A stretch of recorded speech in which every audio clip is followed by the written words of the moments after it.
नमस्कार दोस्तों। आज हम एक ऐसी घटना पर बात करने वाले हैं जो वाकई काफी चिंताजनक है। ये मामला अहमदाबाद के वेजलपुर से सामने आया है।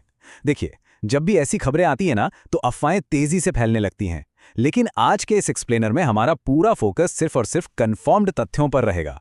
हम बिल्कुल न्यूट्रली ये समझेंगे कि जमीन पर आखिर क्या हुआ। तो चलिए सीधे डिटेल्स में चलते हैं।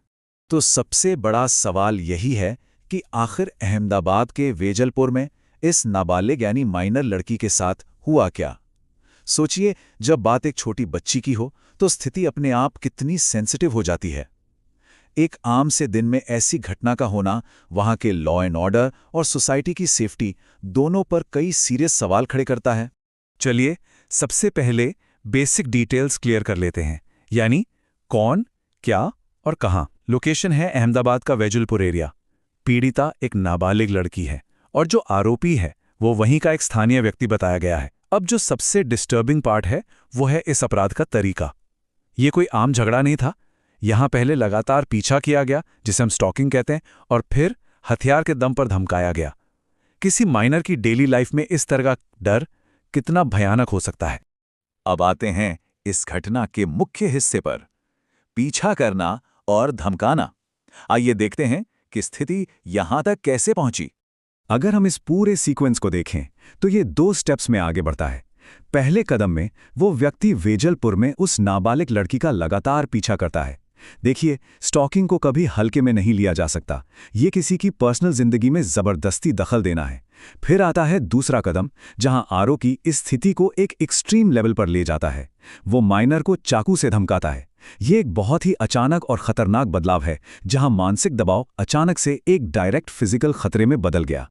स्थिति का जो सबसे खौफनाक पहलू सामने आया वो था चाकू से धमकाना। देखिए, जब किसी इंसिडेंट में कोई हथियार शामिल हो जाता है ना तो पूरा मामला ही बदल जाता है। कानूनी धाराएं तो सख्त होती हैं, खतरा भी कई गुना बढ़ जाता है। एक नाबालिग के सामने चाकू जैसी चीज का आना उसके दिमाग पर क्या असर डालता होगा, ये हम बस सोच ही सकते हैं। ये वो पल था जब सब कुछ एक आम दिन से बदलकर एक इमरजेंसी में तब्दील हो गया। इस सब के बाद अब बात करते हैं एक थोड़े बड़े पहलू पर कि इससे समाज के लिए क्या सवाल उठते हैं।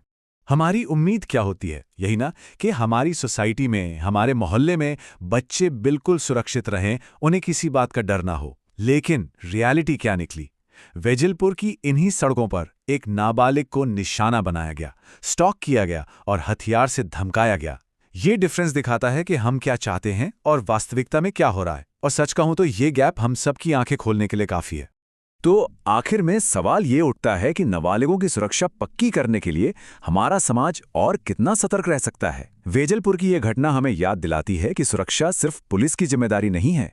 अगर आसपास के लोग अवेयर रहें, अजीब गतिविधियों पर नजर रखें, तो ऐसी चीजों को बिल्कुल रोका जा सकता है। तो इस बारे में जरूर सोचिए, क्या हम मिलके अपने आसपास के माहौल को बच्चों के लिए थोड़ा और सेफ बना सकते हैं? इस एक्सप्लेनर में आज मेरे साथ जुड़ने के लिए बहुत बहुत शुक्रिया।